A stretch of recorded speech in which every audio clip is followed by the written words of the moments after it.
Friends, जय हिंद, वंदे मातरम। और आज लेट 2 बजे सुबह, एक तो कुछ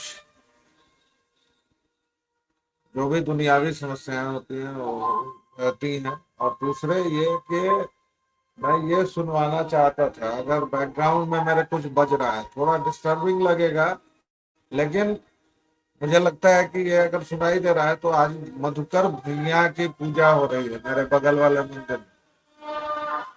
ये मैं जिस मोहल्ले कस्बे में रहता हूँ उस मोहल्ले का ये लोक देवता है। हम लोग जब आए थे तब ये लगभग गांव ही था, 10-20 घर थे। वहां धीरे धीरे बीच में, एक तरह से कहिए तो बीच में आबादी बसी। तो हम लोगों ने वो पूरा डेवलपमेंट देखा है, लेकिन आज भी यहाँ मधुकर भैया की पूजा हो रही है। तो इसको कहते हैं कि लोक देवता है कि पीछे नहीं छूटते हैं। और जो भी लोग, अब इसमें एक जाति विशेष के लोग हैं, 2 हैं, 3 हैं, 4 हैं, मुझे नहीं पता, लेकिन जो भी है सब जाते हैं। ऐसा नहीं है कि इस मंदिर पर किसी एक फलानी कास्ट के लोग जा रहे हैं। तो ये सब कह देना कि बड़ा इसका कब्जा है, उसका कब्जा है, वो तेरे मंदिर ऐसे हैं जिस पर किसी ओबीसी का कब्जा है, कभी किसी एससी का भी कब्जा हो सकता है। कब्जे की अगर बात है, और वैसे तो बिहार में हर मंदिर सरकार के कब्जे में है, जैसे आपके देश के अधिकांश है। तो खैर बात कहीं से कहीं निकल गई, लेकिन बात वही है कि जब चंडू खाने की बात हो तो कहीं से कहीं निकल ही सकती है। जैसे आप ये बात देखिए, बात करता हूँ नरेंद्र मोदी से, फोन लगाता हूँ, तो जब नरेंद्र मोदी फोन उठाते हैं तो मुझे कहते हैं yes sir, yes sir. Hindustan का प्रधानमंत्री, देखो यस सर, मैं आपके लिए क्या कर सकता हूं। कभी उससे बात करता हूं। भाई साहब, मतलब ये वीडियो बता रहा है कि ये आदमी, इसकी मुख मुद्रा देखिए, इसकी भंगिमाएं देखिए, इसकी आंखें देखिए साहब, ये कैसी, मतलब ये मुस्कान देखिए, ये मुस्कान। भाई साहब, ये राजसी मद में डूबे हुए एक अहंकारी वैसे सत्ता, जिसको देखिए 4 पीढ़ी के बाद भी भारत की समझ नहीं है। इसको अभी भी नहीं पता है कि भारत में अधिकांश लोग बात का बहुत बुरा मानेंगे। जैसे इसकी बहन प्रियंका वाड्रा ने कह दिया कि आप मेरे पिता नहीं हो सकते, इस बात का लोगों ने बहुत दिल पर ले लिया इस बात को, क्योंकि भारत अलग है।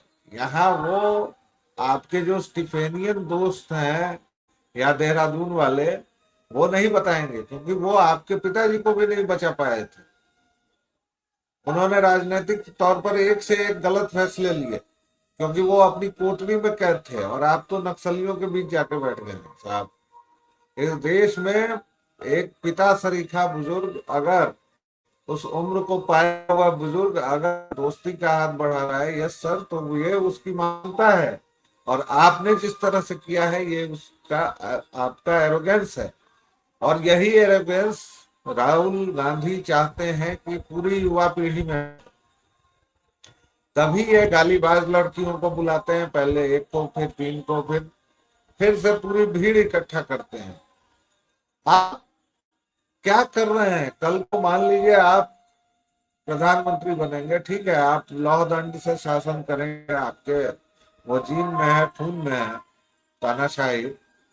लेकिन आप किस तरह का विपक्ष उस समय तैयार कर लेंगे अपने लिए, अगर वो आपके विपक्ष में खड़ी हो गई तो?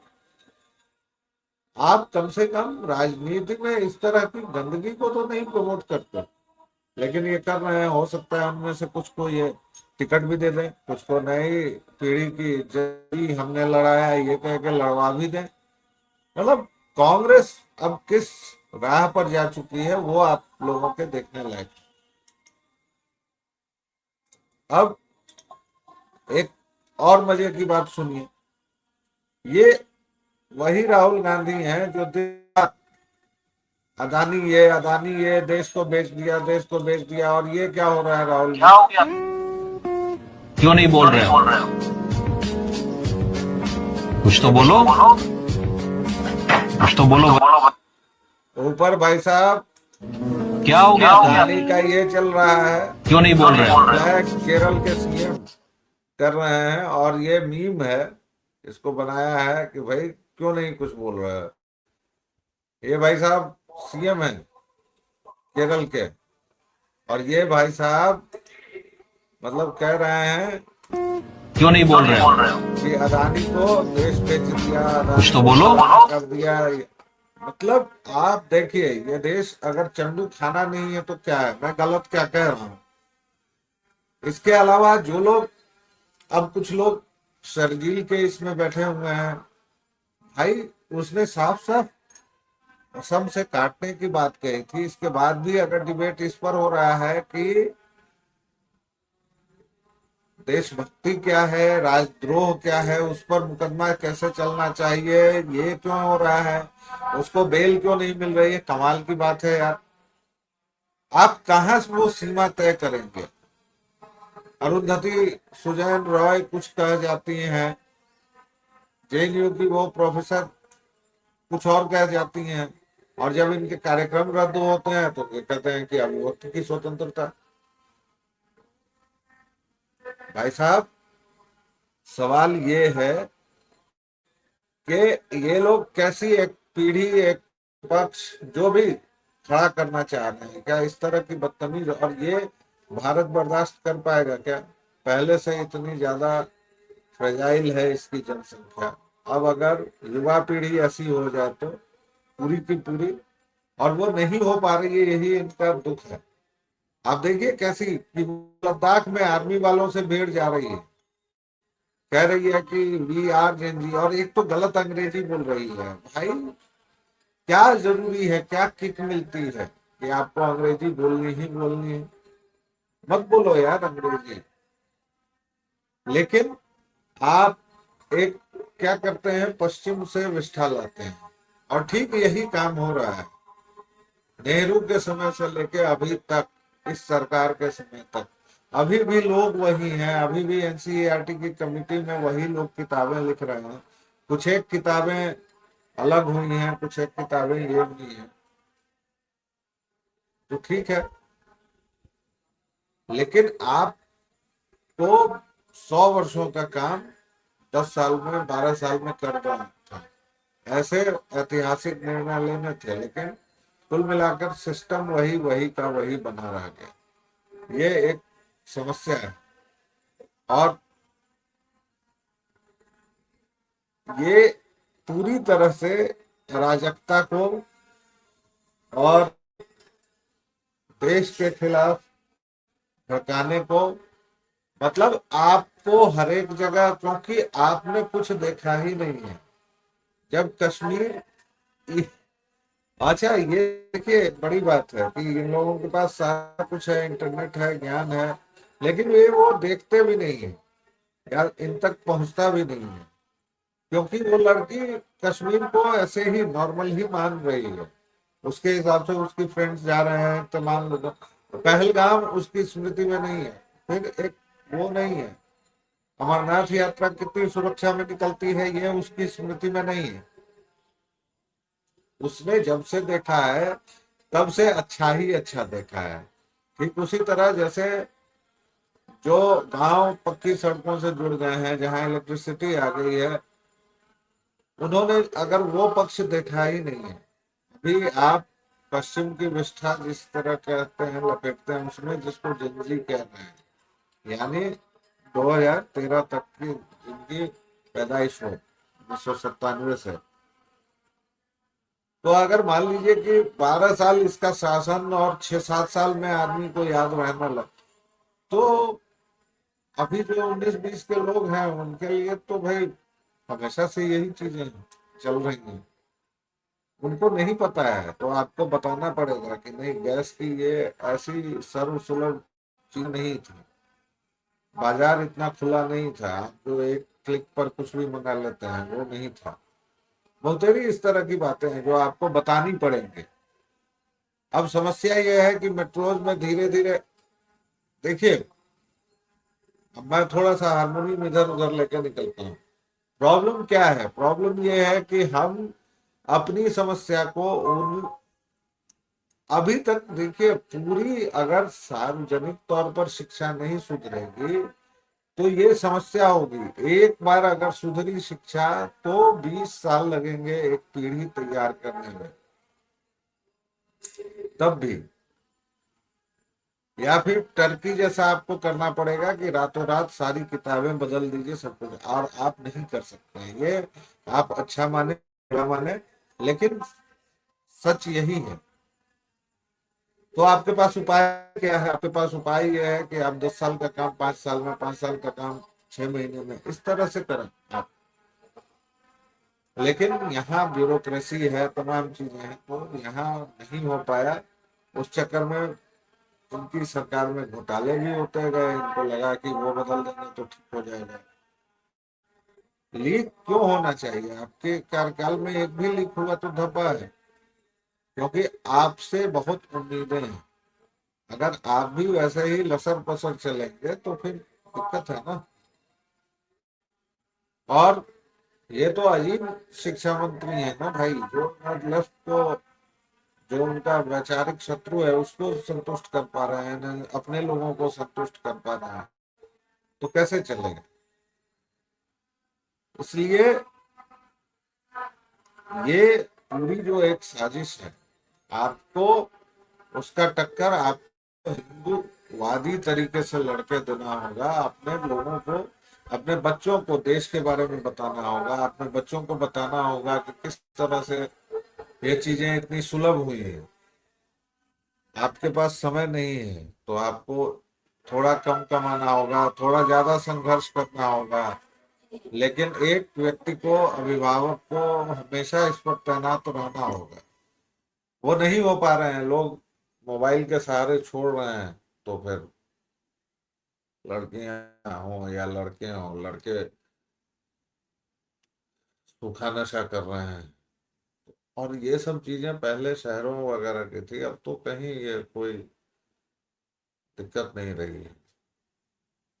और इसका इतना जनरलाइजेशन हो गया है कि पहले आंखों में हया थी, एक मोहल्ले से आप दूसरे मोहल्ले तक नहीं पीते थे। अगर आपके पिता थोड़े भी ख्याति लब्ध हैं तो आप कोई भी नशा दूर जाके करते थे।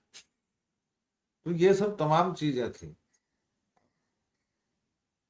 आज का दौर मुझे नहीं पता किस तरह है, कैसा है, नहीं पता इन द सेंस कि पता तो है, लेकिन मुझे उसकी तर्कना समझ में नहीं आती है कि उसके पीछे क्या तर्क है।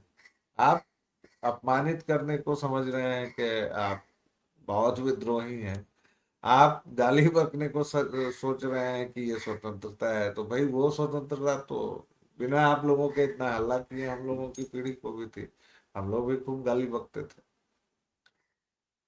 अलग अलग जगहें थी, आप दोस्तों के बीच बहुत गाली गलौज चलती थी, लेकिन सड़क की भाषा,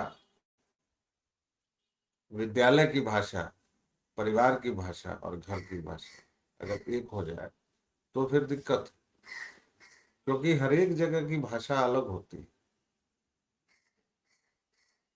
लेकिन इन बातों पर ठहर कर सोचने या इन बातों को चारों तरफ से देखने की किसी के पास फुर्सत नहीं। करोड़ का अगर आप अपार्टमेंट ले रहे हैं तो फिर उसके ईएमआई में ही हाँफेंगे। और ये कोई, किसी ने मतलब इसको बहुत गहन इसके बाद सोच के लिया हो, नहीं। दिल्ली पहुंचे लोग, एक नौकरी शुरू की, उसके बाद वो वही चक्र ही है, आप उससे बच ही नहीं सकते हैं। और उससे अगर बचेंगे तो आपको 10 तरह के लेबल दिए जाएंगे, असफल, ये वो, और फिर दिल्ली के जो खर्चे हैं वो आपसे नहीं सहे जाएंगे, फिर आपको वहां से दिक्कतें शुरू होंगी। तो माँ बाप दोनों इंगेज्ड हैं, दादा दादी वगैरह उसके हिसाब से कबूतर खाने में नहीं आने को। ये एक सैंपल उसकी बात की जा रही है जो बाकी जगहों पर एक मिडिल क्लास का जीवन छोड़ के गया है। अब दिल्ली में तो बहुत लोगों ने एकदम राइट फ्रॉम द स्क्रैच शुरू किया है कि पहली वो पीढ़ी जो पढ़ने गई उन्होंने धीरे धीरे धीरे शुरू किया। कोई 3 पीढ़ी पहले मजदूर बन गया। तो दिल्ली ऐसे लोगों की कहानी है। और दिल्ली एक प्रतीक है कि जो प्रवास होता है, तो कोलकाता हो पहले का या दिल्ली हो, अब के डेट में आप देखिए बेंगलुरु है, हैदराबाद है, क्योंकि वो सब पूरी तरह से एक अ,